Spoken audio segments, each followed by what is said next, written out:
Bien, señores, nuevamente aquí en Arquitectura Radial.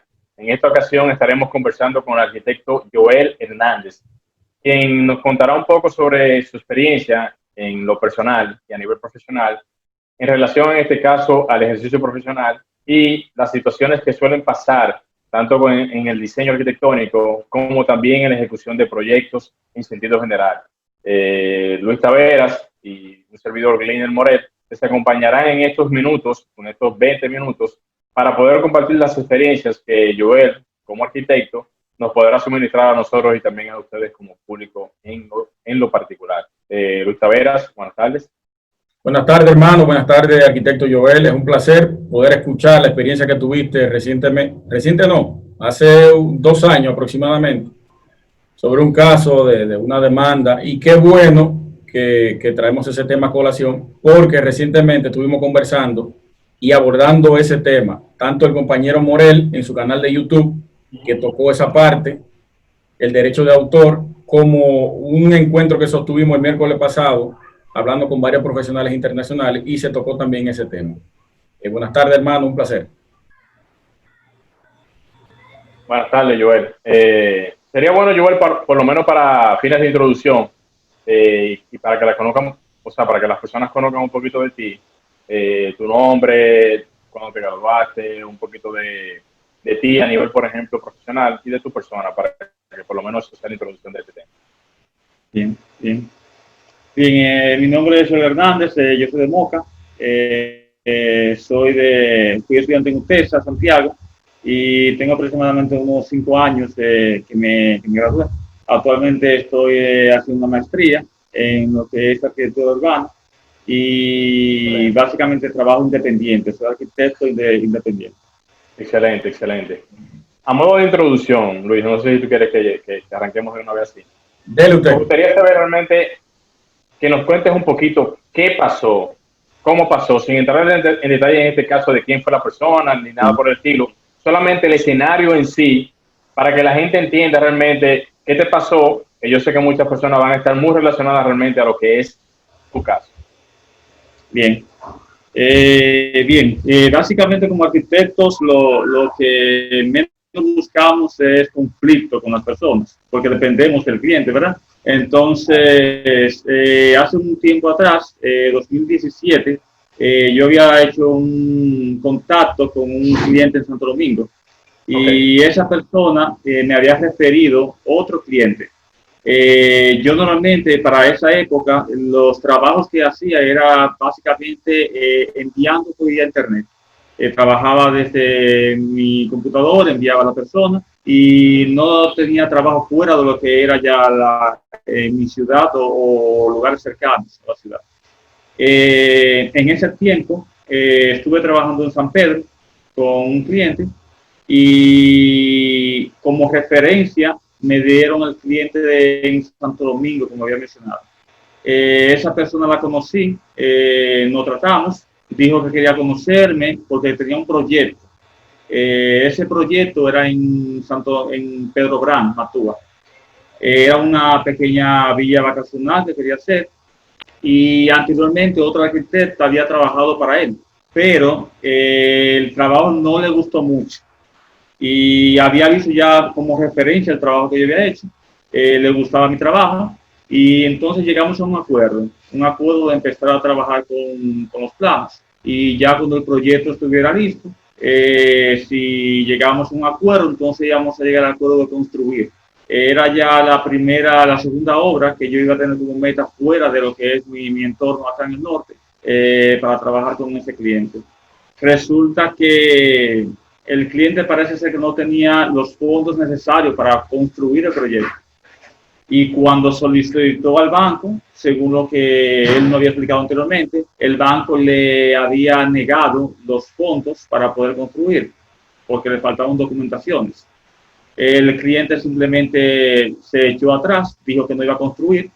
Decidimos cobrar entonces el diseño. Ya habíamos tenido 3 meses yendo a Santo Domingo, pagando hoteles, viajando, y básicamente no quiso asumir los gastos de los planos, que era lo que estamos cobrando, porque teníamos compromisos con otros profesionales, como ingenieros que habían intervenido también en el proyecto. y no quiso. Entonces duramos un año intentando cobrar. Le enviamos email, le llamamos y al final de cuentas nos citó en la oficina de su abogado. Me encontró un poco extraño la situación de por qué en la oficina de un abogado. Pensaba que básicamente era para pagar y hacer firmar, ¿verdad?, una constancia de ello, pero no, era para decir que no debía un centavo, que no habíamos hecho nada y que él no tenía absolutamente nada En ese momento, responsabilidad con nosotros.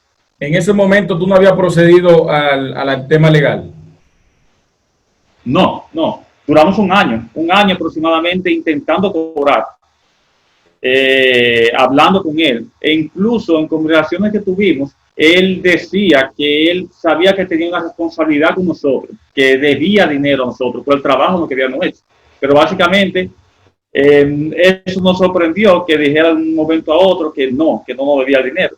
Entonces ahí fue que procedimos a la parte legal. No lo hicimos sino después de unos 3 meses aproximadamente de que él nos citó en la oficina del abogado y dijo que no nos iba a pagar, porque queríamos dar un tiempo para ver cómo reaccionaba él. A fin de cuentas procedimos legalmente y él negó todo y básicamente en el proceso de la demanda dijo como que no era arquitecto, llevaron una notificación de CODIA diciendo que yo no era colegiado, que no era ningún arquitecto. Pero básicamente yo tenía mi CODIA, lo llevé, fui a la regional norte, y ellos me dieron la certificación, se la presenté también, y a fin de cuentas decían que no, que era un dibujito que no habían pedido. El gran problema que surge con la gente es que creen que los arquitectos hacemos dibujitos, y que vivimos de nada. Básicamente son proyectos, es decir, no es dibujo, es un proyecto que lleva tiempo. Claro. Un proyecto y hay que... Ustedes le entregaron a ellos todos los planos técnicos, arquitectónicos, perspectiva, todo lo que conlleva un proyecto completo. Básicamente con él se hicieron 2 proyectos. El primer proyecto le gustó mucho, sí, le gustó muchísimo, porque...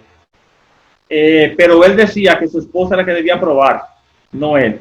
Entiendo. Entonces, en ese momento, porque iniciamos la reunión con él y su esposa y otro amigo de él a quien me recomendó, quien fue quien intercedió entre nosotros, ¿verdad?, para el proyecto, quien él lo puso básicamente como su representante para todas las cosas. Es decir, las decisiones se tomaban entre ellos 3 y me decían, no, yo quiero que sea de esa manera. Entonces, ella mandó a cambiar el proyecto. Ella quería algo diferente.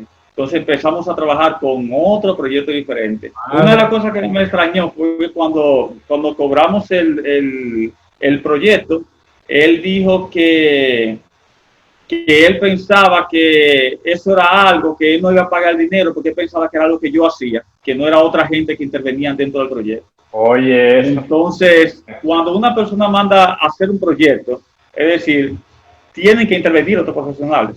Otra gente tiene que pagar obligatoriamente. Y si tú estás pagando por un proyecto, óyeme, es el proyecto que está pagando. No importa la gente que vayan detrás de eso. Es un proyecto y ya es un compromiso que ha hecho con alguien. Joel, yo tengo una pregunta que quizás no la mencionaste al principio, pero que me parece que no fue así. Ustedes no hicieron ningún tipo de contrato con él por escrito, ¿cierto? Para el asunto de la ejecución del proyecto en sí. ¿Es correcto?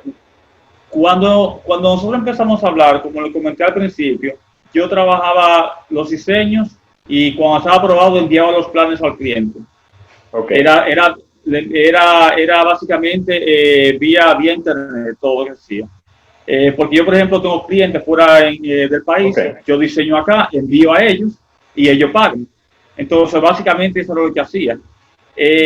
Con él, cuando nosotros empezamos a trabajar, empezamos las negociaciones sobre el proyecto, pero cuando ya íbamos a firmar ya la parte del contrato, que era la parte de la construcción en sí, que ya íbamos a firmar esa parte, que eso era lo que sí íbamos a firmar, porque okay. Los planos eran básicamente ya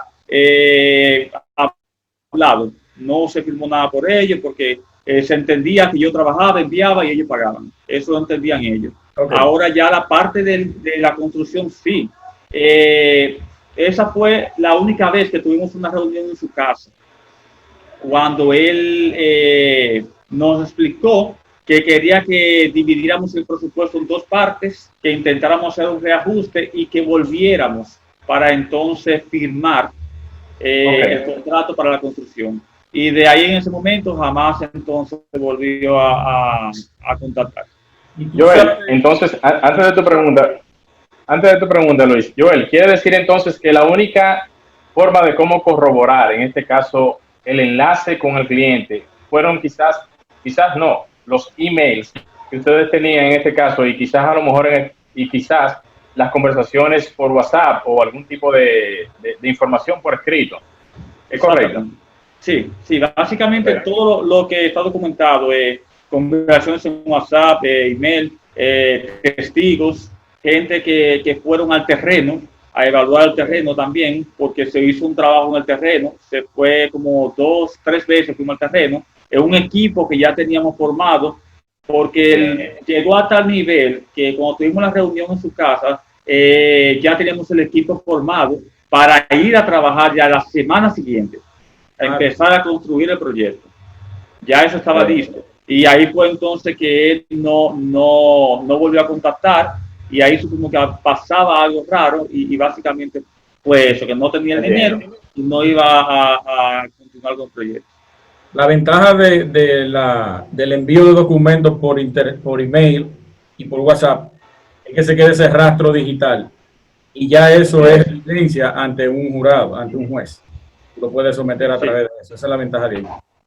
Son 2 preguntas.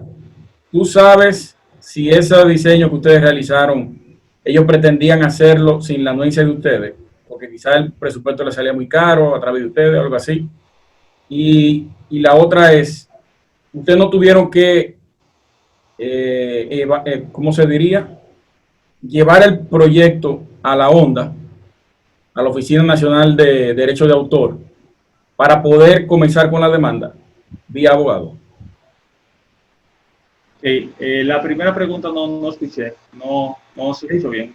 ¿Tú te has enterado o te enteraste de que ellos tenían pretensiones de construir sin que ustedes estuvieran ahí? ¿O si ya lo hicieron? No. No sé cómo está la situación hasta ahora, hasta hoy en día en el terreno, pero no, porque para ser sincero, ellos fueron sinceros, según mi entender, durante todo el proceso, porque ellos, por ejemplo, habían buscado mucha gente, otros arquitectos. La arquitecta incluso que trabajó un anteproyecto a ellos, antes de mí, ellos incluso le pagaron el anteproyecto, según tengo entendido. Pero no creo que ellos tenían planeado hacer eso. Lo que creo que sí le afectó a ellos fue que ellos estaban contando con un préstamo del banco. Al banco no dar el préstamo y ellos no tener el dinero, entonces no tenían cómo pagar los planos, no tenían cómo pagar el proyecto, y se echaron atrás. ¿Tú sabes qué pasó ahí? Haciendo un pequeño resumen de todo lo que tú has dicho. Las documentaciones que ellos tenían no estaban completas, y para los bancos eso es primordial. Si tú vas a un banco a hacer algún tipo de solicitud de préstamo, el banco necesita de ti una garantía real, y si tú no tienes las documentaciones al día, eso no es válido para el banco. De igual manera, también si el proyecto no está aprobado ni en obras públicas, ni también por el ayuntamiento, si no está firmado el proyecto, pues te dan los recursos, porque ese es un aval, eso es una garantía de que el proyecto realmente tiene todas las condiciones legales para poder ser ejecutado sin ningún tipo de contratiempo. O sea, que él no pudo conseguir ese préstamo, no fue porque quizás no se lo podían dar, era porque él no tenía las condiciones legales de respaldo a nivel del inmueble, y por eso, y quizás otros detalles de asuntos legales, no le dieron el préstamo. Yo creo que por ahí andaba el asunto, en ese paréntesis. Algo que él nos comentó cuando estuvimos a reunir en su casa, previo a la supuesta semana de construcción, fue que el banco había entendido que ellos querían el dinero para una remodelación de la casa donde viven actualmente. Ya. No para una construcción. Pero después surgió también la situación que ellos no habían pagado el terreno totalmente y no tenían el título de propiedad. Eso es, no tenían el título completo. Entonces, esas dos cosas influyeron en que realmente el banco rechazara darle préstamo. Ahí hubo realmente una mala organización por parte de ellos, porque la asesoría se pide, o sea, tú también pides la asesoría, tanto legal como en este caso del profesional que está a cargo del proyecto, porque tú como profesional le podías haber dicho a ellos perfectamente, mira, si tú vas a solicitar este préstamo y tú no tienes las condiciones legales para solicitarlo, te lo van a denegar y por lo tanto tú no vas a poder contar con este dinero. Así también con otras cosas, porque si el proyecto no está aprobado, tampoco él puede ir allá a solicitarlo. Él puede solicitar un préstamo, pero si el préstamo es o sea, en este caso, ¿cómo se dice? Hipotecario, o sea, de hipotecas y eso, no se lo dan porque necesita otros tipos de requisitos. Nosotros incluso cuando hablé con él la primera vez, le explicamos todo eso. Ustedes te lo dijeron, ¿no? Dijimos que sí, explicamos y orientamos en todo sentido, por todo sentido. La situación fue que realmente pienso yo que ellos estaban confiando mucho en que el banco le iba a dar el dinero. Le iba a dar el dinero porque parece que ellos habían manejado otros créditos quizás anteriormente y estaban contando con ellos porque le pedimos incluso, cuando yo empecé a hablar con él, le dije que si el proyecto lo iban a presentar a obra pública incluso, o si iban a hacerlo a través solamente del ayuntamiento, como anteproyecto, o si iba a ir formalmente para ser aprobado por la pública. Entonces, ellos me dijeron que no, que básicamente lo iban a llevar a obra pública después, pero que hasta ahora solamente le iba a interesar lo que era un anteproyecto para construirlo, sacar el permiso, construirlo y ya. Después fue que empezó a pedir más cosas, queremos esto, ahora vamos a querer hacer esto y, y así. Qué bueno que tú lo planteas así y te lo digo es porque muchos clientes no entienden ese tipo de proceder y no ven más allá, como dice uno, de la curva para visualizar que ese tipo de cosas son necesarias normalizarlas, tanto la parte de procesar los planos y depositarlo en las diferentes instancias para que ese aval le valga a la hora de ir a un banco y solicitar un préstamo hipotecario. Exactamente. Te iba a preguntar a Lourdes. Ellos, ¿tú le enviaste los planos firmados? No, porque fueron digital. Virtual. No, se entregó virtual y se entregó en físico también. Ok. También. Físico. Sí, se entregó en físico y se entregó virtual, y de las dos cosas, las dos formas. Porque cuando él dijo que no iba a pagar porque no se le había entregado en físico, eso fue en ese año, en ese periodo de que vamos a cobrar. No, yo no tengo en físico. Y dije, oye, pero nosotros hablamos y enviamos el plano, así es la manera en que trabajamos. Sí. Ok, sí. No, yo recuerdo que para diciembre del 2017, perdón, 2018, cuando yo me iba a casar en ese tiempo, se le entregó. Él dijo que lo dejaran con la persona que lo representaba a él. Fui quien mi esposa ahora fue y entregó los planos y todo eso. Incluso dijimos, ok, ya tiene los planos, ahora qué otra cosa tenemos que hacer para que pague. Él estaba poniendo trabas, pidiendo, exactamente, alargando el proceso para no pagar. Alargando el proceso. Y después de eso fue que nos citó en la oficina de su abogado. Ok. Ya tenía el plan armado para no pagar. Sí, para no pagar. El objetivo de todo era no pagar. Al final, ¿ustedes salieron airosos de ese proceso? Sí. La pregunta era... Hasta el momento, el proceso continúa.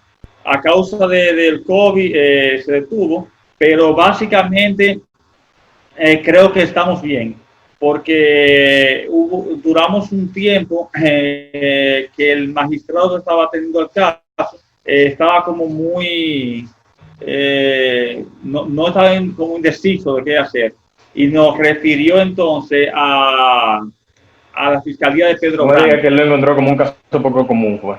Sí, no muy común. Entonces, cuando llegamos allá, la magistrada que estaba allá, ella me parece que sí tenía conocimientos necesarios, porque ella empezaron a objetar de una manera y ella decía, ok. Entonces decía, pero óyeme, cuando dijeron que yo no era ningún arquitecto, que supuestamente no tenía mi CODIA, entonces ella dijo, y es necesario que un arquitecto tenga para poder diseñar. Le dice ella, entonces ellos le dicen, como no es necesario, una pregunta, digo, páguenle, porque el plan está aquí. Eso no me dijo un dibujito lo que me hicieron. Y ella dijo, pero eso no es un dibujo lo que yo estoy viendo aquí. Lo que yo estoy viendo es un juego de plano. Entonces ahí me pidió que lleváramos la certificación del CODIA, Santiago acá, y también que le entregáramos la copia de las conversaciones que habíamos tenido por WhatsApp, donde decía que sí no debía dinero, que sí tenía el compromiso con nosotros. Y ella dijo, entréguenselo a él, porque para mí, básicamente, yo no lo necesito. Yo estoy viendo todo aquí y entiendo que es correcto. Entonces ahí empezó el cobro, mandaron a juicio de fondo después. Joel, sí. La pregunta es la siguiente. Ya que tú has mencionado el CODIA en varias ocasiones, ¿en algún momento tú fuiste al CODIA, solicitaste algún apoyo o el CODIA te dio algún tipo de respuesta ante lo que es tu caso? Porque yo te voy a decir algo, el CODIA tiene representantes legales para poder defender el ejercicio profesional de los profesionales a los colegiados. Yo no te digo a los demás profesionales que estén fuera de lo que es la cobertura del CODIA, pero a los colegiados hay un capítulo que es para ese tipo de defensa. ¿Hubo algún tipo de respaldo por parte del CODIA? No, básicamente no. No, porque no lo solicité. Porque el abogado que me está trabajando, por ejemplo, es un abogado que es muy allegado a la familia de mi esposa. Y él decidió trabajar con nosotros sin ningún inconveniente. Entonces, hasta ahora ha hecho un trabajo extraordinario. Está trabajando limpio, está resolviendo toda duda que ellos quieran inculcar, y hasta ahora el proceso ha llevado limpio y claro. No hay duda que realmente con todo ¿Tú preferiste hacerlo así por el tema de la confianza familiar? Pero si te hubiese tocado recurrir al CODIA, ¿lo hubieses hecho realmente? Me sentiría más cómodo, me sentiría más cómodo con el abogado de la familia, porque a veces cuando uno va al gremio, en este caso. Sí, cuando nos ponen las cosas así de que vamos a ayudar con ellos, quizás se extiende un poco más y no se da la importancia que realmente uno quiere que se le dé. Yo tengo, ¿cuánto? 2 o 3 años casi en esto ya. Está básicamente trabajando fuerte con ellos. Entonces, quizás si hubiera pedido al código el problema que hay con ese cliente. Yo entiendo. Pues no culpemos al CODIA. Una última pregunta. No sé si tú tienes una última pregunta. No. Una última pregunta, Joel. En realidad, todo esto tú lo has hecho realmente por un asunto personal de que te has sentido mal con el cliente, o es porque tú sentiste en algún momento de que tú no querías que nadie te pisoteara a nivel profesional con el hecho de ponerte a trabajar injustificadamente para luego entonces dejarte en blanco y no pagarte? ¿O es algo diferente a lo tuyo? Mira, porque yo sé de casos de personas que mejor, sueltan eso y se olvidan de eso. ¿Lo tuyo a qué vino realmente? Mira, como yo le dije, yo trabajo con referencia y la gente me llama. Yo no busco obras. No quiere decir que no hay una oportunidad que yo vaya a lograr, sino que la gente me llama porque confían en el trabajo que yo hasta ahora estoy haciendo. Pero hay un abuso a causa de mucha gente, a causa de nosotros como arquitectos. Creen que solamente hacemos dibujos, que hacemos croquecitos, y no valoran el tiempo que se requiere hacer un proyecto arquitectónico. Tiempo y recursos también que requieren. Claro. Y más cuando tenemos que salir fuera de la ciudad, viajar 1 vez o 2 veces a la semana, pagar hoteles, comer allá, transporte, para que simplemente luego te digan, yo no te voy a pagar. Entonces creo que el abuso es lo que más duele en ese caso, porque básicamente duramos 5, 6, 7 años estudiando para que las personas simplemente piensen que es un dibujito y no van a pagar por el trabajo que realmente hacemos como profesionales. Le falta el respeto al trabajo de nosotros, eso es correcto. Exactamente. Creo que llegamos a la parte final, Morel. No, perfecto. Solamente decirle ya para finalizar, Luis, a Joel, agradeciendo realmente tu tiempo, también por compartir en este caso todas tus experiencias, tanto en la parte de lo que te tocó vivir en este caso, como lo que has pasado en cuanto a esta situación. Y nos ha gustado conversar contigo porque queríamos tener este referéndum para colgarlo ya en nuestra plataforma y dejarlo ya como algo para que las personas puedan saber de que hay un precedente, de que no se dejen engañarle a las personas o no se dejen pisotear, porque la carrera es muy valiosa, el tiempo es muy valioso y el tiempo también que se le dedica a los proyectos también tiene un costo, bien es muy valioso. O sea que, una evidencia real va a quedar aquí con esta entrevista de que claro, si algún cliente malicioso te quiere truquear, tú puedes someterlo sin tener el proyecto sometido en ningún lado. O sea que es válida esa acción. Te felicitamos y vamos a tomarte de referente. Yo me imagino que el compañero Morel lo va a tocar el domingo que viene en el programa. Vamos a abordar ese tema para que la gente sepa que sí se puede hacer este tipo de acción en contra de, no todos, de algunos clientes truqueros que hay. Claro, exactamente.